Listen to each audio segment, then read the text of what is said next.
All right, we're back. Edward and Simone were having a moment together. And it's such an exciting part of the story, too. What is it? Cried Molly, and she caught hold of Mr. Spells. What can it be? Mr. Spells laughed. I think I can guess what it is, he said. It's Pixie's cousin, Sleep Alone. He's gotten tired of waiting for the castle, and he's knocking at the door to see what's happened. Oh dear, now I don't know what will happen. Plenty happened. When the knocker banged again on the door, an answering roar came from inside the castle, and Twisty the giant came pounding along the passage in a fine temper. Who's that knocking at my door? How dare you make all this noise? The door was swung open, and a wind blew down the passage at once, almost blowing the 5 tiny people over. Sleep Alone stood outside, a small figure compared with the giant, but seeming like a giant now to the tiny children. Quick, said Mr. Spells. They're going to have a quarrel. Now is our chance to escape out the door, but keep away from their feet. We are so small that neither of them will notice us. The children ran with Pixie and Winks out the door, keeping well to the side. But they couldn't possibly go any further than the top step, because the drop down to the second step seemed like a cliff to them. I'll have to take a chance now and change us back to our right size, said Mr. Spells. Otherwise we'll have to stand on this top step and sooner or later be trampled on. Shut your eyes, please. Take hands. Keep together. I haven't got time to draw chalk circles, so this spell will happen very quickly. As soon as you're the right size, run down the steps as quickly as ever you can and go to that tree over there. I'll bring the wishing chair, and we'll soon be off and away. What about Sleep Alone? Said Pixie. We promised he could have the castle. He'll look after that all right, said Mr. Spells with a laugh. Sleep Alone is bolder than I thought he was. Now, eyes shut, please, and hold your hands hard. They all obeyed. Mr. Spells said the words that undid the Go Small spell and allowed them to shoot up to their right size again, but as he had said, it happened very suddenly indeed, and all 5 of them gasped and felt dizzy and fell over. Quick, get up, he's seen us, shouted Mr. Spells. He picked up the wishing chair, which had also gone back to its right size, and ran down the steps with it. Everyone followed.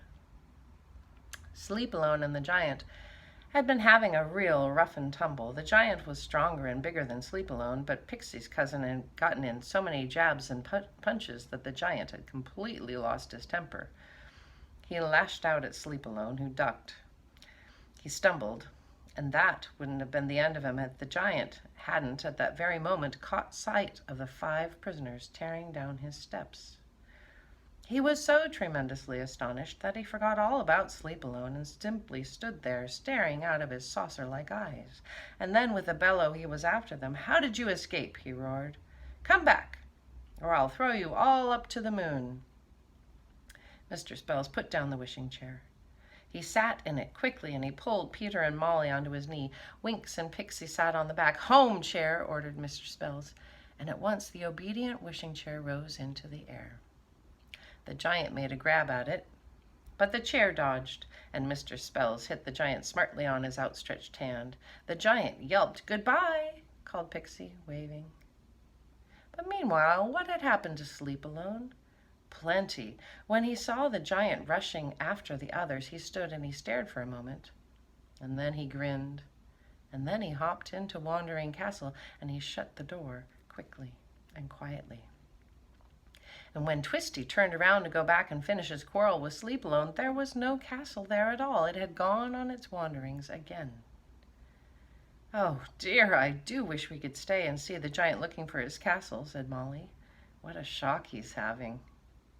His prisoners all escaping, the wishing chair gone, his castle wandering away in the forest with Sleep Alone in charge of it. Won't your cousin be thrilled to have such a fine place to sleep in, Pixie? The wishing chair did not go back to the playroom. It went to Mrs. Spells's room.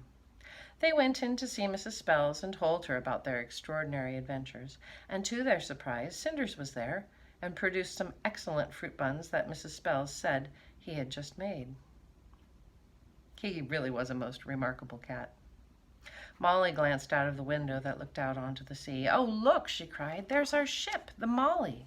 I did wonder what had happened to her. She's come back, Mr. Spells. Cinders brought her back, said Mrs. Spells. He knew the ship would not be needed again. It was a grand adventure, said Molly. I was scared at times, you know, but somehow I knew everything would be all right with Mr. Spells there. Thank you, Mr. Spells, for being such a good friend. Delighted, said the enchanter. Now it's time you went home. The children went to find the wishing chair, which was still in the backyard. They climbed into it with Winks and Pixie.